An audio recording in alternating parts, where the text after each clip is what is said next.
Olá, você que me assiste. Eu gostaria de continuar o tema que eu explorei no vídeo anterior, intitulado O Fim do Mundo. E agora eu gostaria de fazê-lo a partir de um texto bíblico, porque eu quis, na verdade, chamar um pouco a atenção, a sua atenção, para o fato de que não é saudável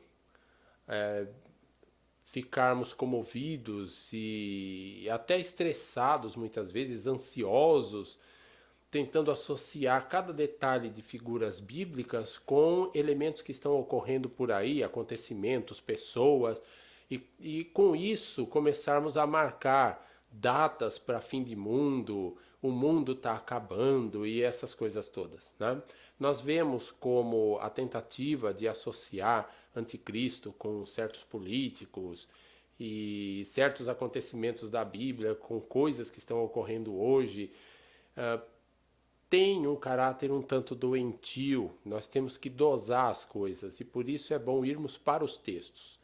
Eu pretendo fazer uma série de vídeos nesse sentido, de meditarmos sobre vários textos bíblicos de teor apocalíptico, para que possamos buscar um certo equilíbrio nessa selva, digamos assim, de leituras e interpretações sensacionalistas. Eu gostaria de começar com um texto hoje que está em 1 aos Tessalonicenses, no capítulo 5. A primeira carta aos Tessalonicenses, que foi escrita mais ou menos entre o ano 50 e 51 depois de Cristo, durante a segunda viagem missionária de Paulo. Esta carta ela foi escrita com a finalidade de Paulo, digamos assim, além de expressar um pouco de alegria sobre as boas notícias que ele tinha recebido por parte de Timóteo a respeito daquela igreja com a qual ele andava tão preocupado, também outro objetivo era tirar algumas dúvidas, sanar alguns probleminhas que estavam ocorrendo na igreja. E um deles era escatológico. Ressurreição dos mortos, o que será dos mortos, né? Essa é a ideia, o que será dos mortos quando Cristo voltar e tal. E Paulo tenta resolver isso, mas não é esse o ponto que eu quero tratar hoje. Eu quero trabalhar o capítulo 5. Depois que Paulo fala da volta do Senhor, do encontro de vivos e mortos com Cristo naquele grande dia, no dia da parousia e assim adiante, Paulo diz assim. Isso está em 1 Tessalonicenses capítulo 5, versículo 1. Irmãos, relativamente aos tempos e às épocas, não há necessidade de que eu vos escreva, pois vós mesmos estáis inteirados com precisão de que o dia do Senhor vem como ladrão de noite. Quando andarem dizendo paz e segurança, eis que lhes sobrevirá repentina destruição, como vêm as dores de parto a que está para dar à luz, e de nenhum modo escaparão. Então, o primeiro ponto que devemos observar é que quando Paulo fala da parousia, ou seja, da volta de Cristo, do retorno de Cristo, fim do mundo e assim adiante, ele diz, relativamente aos tempos e épocas, não há necessidade de que eu vos escreva. Vocês estão inteirados de que o dia do Senhor vem como ladrão de noite. O ladrão, ele não avisa quando ele vai passar na casa de alguém. O ladrão vem de repente, inesperadamente. É assim que Paulo vê o retorno de Cristo. Inesperadamente, é de repente. Esse é o primeiro ponto. Depois, a partir do versículo 4, ele vai dizer: vós não estáis em trevas para que esse dia, como ladrão, vos apanhe de surpresa. Porquanto vós todos sois filhos da luz e filhos do dia. Nós não somos da noite nem das trevas. Aí vem a admoestação, a exortação. Não durmamos como os demais, pelo contrário, vigiemos e sejamos sóbrios. Ele usa então imagens, duas imagens, a do dormir e a de estar bêbado, ou o seu contrário, sóbrio. né? Os que se embriagam de noite, são da noite. Mas os filhos do dia, eles não se embriagam. Eles estão sempre vigilantes. Essa é a ideia. Em outras palavras, tudo bem que nós podemos ter certa curiosidade em relação ao futuro, o que acontecerá no futuro, até quando o mundo continuará como está. Enfim, temos muitos questionamentos. Mas o ponto central de Paulo aqui não é alimentar a curiosidade, a especulação das pessoas, de tal modo que as pessoas possam agora, os cristãos, a viver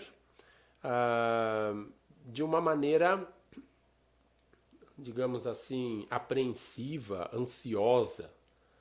Nada disso. Ele está chamando o cristão à serenidade. Primeiramente, ele está dizendo: se o Senhor vem como ladrão, uma coisa é certa, ele não vai te pegar de surpresa. Quando disserem aí no mundo paz e segurança, a repentina destruição virá. Mas essa destruição repentina não vai pegar o cristão de surpresa. Por quê? Porque o cristão, o fiel, não é filho da noite. Ele não está dormindo e desatento quanto às coisas que estão à sua volta. Ele está atento, ele está vigilante. Ele é filho do dia e não filho da noite. Por isso, o cristão não tem que se preocupar. Ele tem sim que orar, como está lá no livro de Apocalipse. Ora vem, Senhor, né? Vem, Senhor Jesus. Mas ele não tem que viver estressado, correndo atrás dos sinais, marcando data para a volta de Cristo, para o fim do mundo. Nada disso. Isso não é papel do cristão. O papel do cristão é ser filho do dia. E o texto diz aqui, vigiar. Esse é o papel dele, na verdade. Como ele é filho do dia, que ele vigie, que ele esteja sóbrio e atento. Agora, como isso é possível? Como o cristão pode aguardar o retorno de Cristo? Aqui nós temos, mais adiante, no versículo 8, uma recomendação interessante.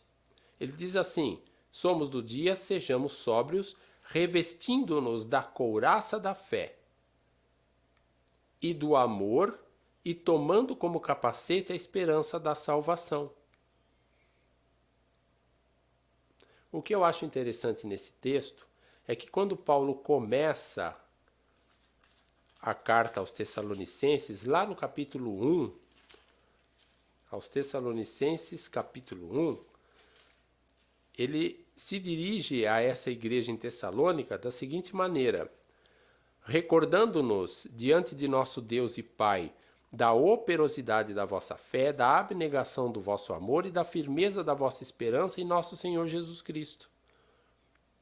Já no início ele começa assim, reconhecendo essas qualidades naquela comunidade que era tão jovem.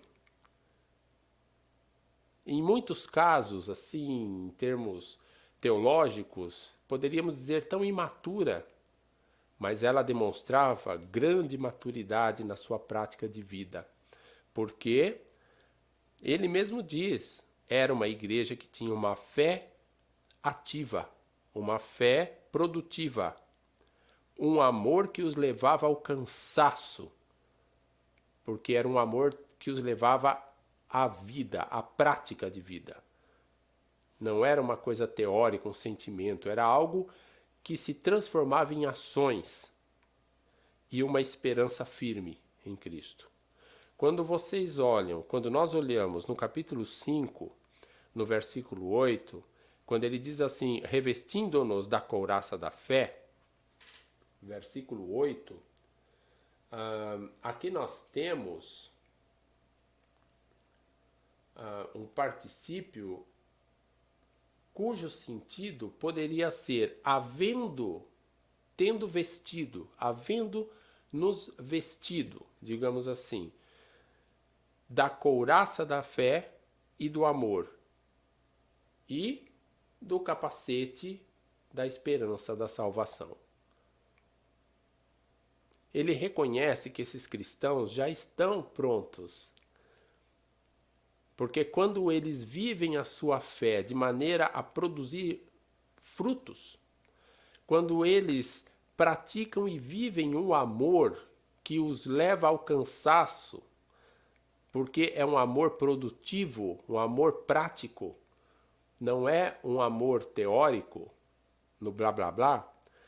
Quando eles se mostram firmes em Cristo e na esperança dessa salvação que vai ocorrer no retorno de Cristo, ou seja, quando eles vivem a fé, a esperança e o amor como estão vivendo, eles não precisam ficar comovidos, não precisam ficar ansiosos pelo retorno de Jesus. O retorno de Jesus será inesperado como o ladrão, mas não os pegará de surpresa, porque como filhos do dia e como vigilantes, eles já vivem aquilo que deve ser vivido como cristão, como comunidade de fé. A fé, a esperança e o amor. Então, que esta palavra seja uma palavra de incentivo para nós. Porque olhando por aí afora, né, tanta gente marcando data para o retorno de Cristo, data para a ascensão de Anticristo, data para isso, data para aquilo, sufocando as pessoas com tanta ansiedade, principalmente as pessoas que seguem a igreja, uma religião, que ficam tão oprimidas por mais preocupações desnecessárias do que aquelas que elas já têm na vida. Diante desse quadro, é importante nós voltarmos para Tessalonicenses 5 e meditarmos o seguinte: a partir do Evangelho de Jesus Cristo, nós somos chamados para sermos testemunhas desta boa notícia de salvação. E a partir do Evangelho de Cristo, nós somos chamados para vivermos o amor, a fé e a esperança em Cristo. A partir do momento que essas virtudes teologais vão ocupando maior espaço em nossa vida, nós estamos sim, digamos assim, não é necessário ficarmos preocupados com vivermos ansiosos com essas notícias e essas coisas todas que andam por aí associando com o fim de mundo, né? Por quê? Porque quando Cristo vier, não nos pegará de surpresa. Aquele que vive no Evangelho, a partir do Evangelho de Jesus, a fé produtiva, o amor abnegado e a firme esperança de salvação, ele não será pego de surpresa. Portanto, é mais um conselho para nós. Que nós possamos trilhar o nosso caminho, encarar a vida como ela deve ser encarada, com realismo. Não adianta também ficarmos tentando mitigar as coisas. Temos que enfrentar os desafios da vida com fé em Deus, com a força que Deus nos dá. E, nesta realidade, procurarmos produzir frutos de fé, de esperança e de amor. E com isso, nós estamos cada dia vivendo e nos preparando para o retorno de Cristo. Não precisamos nos preocupar com outras coisas.